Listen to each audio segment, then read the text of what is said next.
তো এই হলো ফাইনাল লুক। তো সবগুলি বানাই নিয়ে আসলাম। আর এগুলি কিন্তু আসলে খুবই আলুর চপ বানাইছি আমি অবশ্য, এটা খুবই সুন্দর হয়েছে আর খাইতেও মজা। আসসালামু আলাইকুম। তো অনেকদিন পর একটা ভিডিও নিয়ে আসলাম। তো একটা চপ বানাবো, আলুর চপ। তো চপটা একটু অন্যরকম হবে। তো অনেক সময় কিন্তু আমরা অনেক কিছু খাই, ভিন্ন রকম করে করার চেষ্টা করি। তো এখানে আমি কিছু ময়দা গুলে নিলাম, আমরা যেভাবে রুটি বানাই সেমভাবে। আর ভর্তাটা আমি যেভাবে আমরা ভর্তা বানাই সেমভাবেই করে নিচ্ছি। তো এখন আমি একটা বড় করে রুটি বানাই নিব। তো আমি রুটিটা বানাচ্ছি, আপনারা আমার সাথে থাকেন।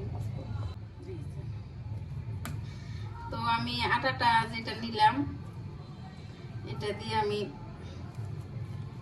3টা ইয়া করে নিব, ডো করে নিব। আর 2 হাতে কাজ করতেছি, আবার ভাবিয়েন না যে আমি হাত না ধুয়ে আসছি, হাতটা ধুয়ে পরিষ্কার করে আসছি। তো এখন 3 ভাগ করে নিলাম।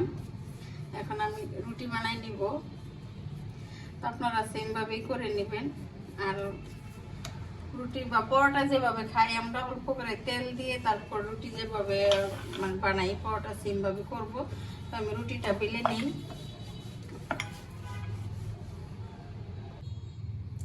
তো রুটিটা আমি বড় করে বানাই নিচ্ছি, আপনারা চাইলে আরো বড় করে বানাই নিতে পারেন।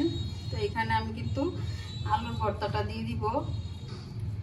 যেহেতু আমি 3টা রুটি বানাইবো, তো 3 ভাগে ভাগ করে আমি আলুর যে ভর্তা বানাইছি এটা দিয়ে দিব আর কি।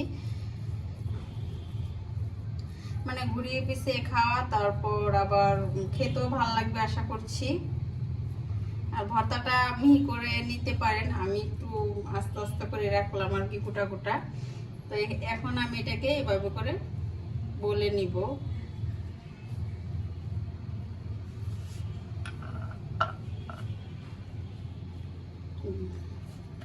সেম ভাবে আপনারা বলে নেবেন।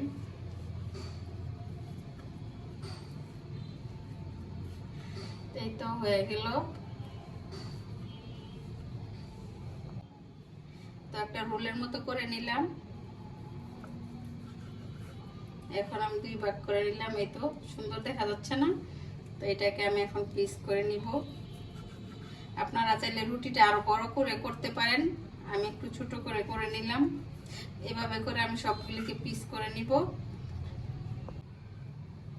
তো আমি সবগুলি কিন্তু এভাবে কেটে নিলাম, নিয়ে এখন এটাকে একটু আমি গোল করে নিব। যেহেতু এটা ময়দা বা আটা দিয়েও করতে পারেন।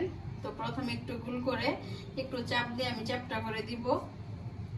তো সবগুলি কিন্তু আমি করতেছি, আপনারা এভাবে করে নেবেন।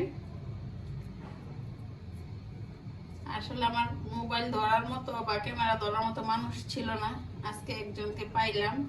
তো ভালো লাগতেছে, কারণ আমি নিজে নিজে ভিডিও করি। তো সবগুলিকে কিন্তু আমি এভাবে করে নিব। তো সেই পর্যন্ত আমার সাথে থাকেন, করে নিয়ে তারপর আবারও ফিরে আসছি। তো এখানে তো আমি সবগুলি বানাই নিলাম। এই তো দেখেন সবগুলি কিন্তু আমি বানাই নিচ্ছি। পরে এখন আমি এখানে কিছু কর্নফ্লাওয়ার নিয়ে নিলাম, আর অল্প একটু লবণ দিচ্ছি, দিয়ে এটাকে আমি অল্প পানি দিয়ে একটা ব্যাটার তৈরি করে নিব, পাতলা। তো আপনারা এরকম করে একটা ব্যাটার তৈরি করে নিন। আসলে আমি মাপ যোগ করি না যে 1 চামচ 2 চামচ এরকম না, আপনারা 2 চামচ পরিমাণ দিয়েন। তো পাতলা একটা ব্যাটার হয়েছে, এই তো দেখেন। তো বাস হয়ে গেছে। তো এখন চলে যাবো আমি চুলায়। তো চলেন আমার সাথে। তো এখানে আমি কিন্তু অনেকটাই তেল দিয়ে দিচ্ছি, একদম ডুবো তেলে এগুলিকে ভাজবো। আর এখানে যে আমি ব্যাটারটা রাখছিলাম, এই তো এটার মধ্যে কিন্তু আমি এরকম চুবিয়ে নিলাম। আর তেলটা অলরেডি গরম হয়ে গেছে। তো এইরকম করে আমি তেলের মধ্যে দিয়ে দিচ্ছি।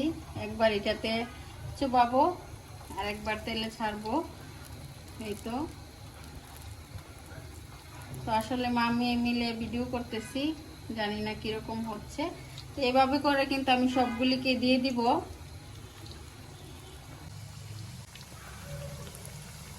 তো এই তো কিছুক্ষণ পর কিন্তু একটা পিঠ ভাজা হয়েছে। এখন আমি সবগুলিকে উল্টিয়ে দিব।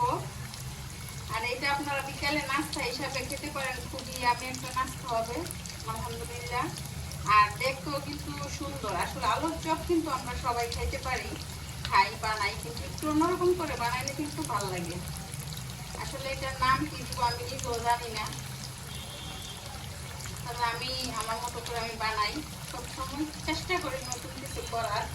তো দেখতে কিন্তু মাশাআল্লাহ অনেক সুন্দর লাগতেছে। তো আমি এটাকে সুন্দর করে একটু ফ্রাই করব, ভেজে তারপর আবার আপনার সাথে শেয়ার করব।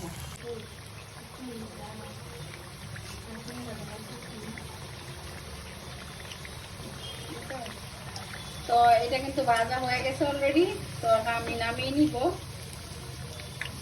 আর এটা যদি আপনারা বিভিন্ন ধরনের সসের সাথে খান, বিকেলে চায়ের সাথে, এটা কিন্তু খেতে খুবই আমি মাশাআল্লাহ। তো আপনারা বাসায় ট্রাই করবেন। তো আমি সবগুলি নামিয়ে তারপর আপনাদেরকে দেখাচ্ছি। তো এ হলো ফাইনাল লুক। তো সবগুলি বানাই নিয়ে আসলাম। আর এগুলি কিন্তু আসলে খুবই আলুর চপ বানাইছি আমি অবশ্য। এটা খুবই সুন্দর হয়েছে আর খাইতেও মজা হয়েছে। তো কেমন হইলো অবশ্যই সবাই কমেন্টস করে জানাবেন। আর ভালো লাগলে তো অবশ্যই আমার সাথে থাকবেন। তো আশা করছি সবাই বেশি বেশি করে লাইক, ফলো, শেয়ার দিয়ে আমাকে সাহায্য করবেন। আল্লাহ হাফেজ।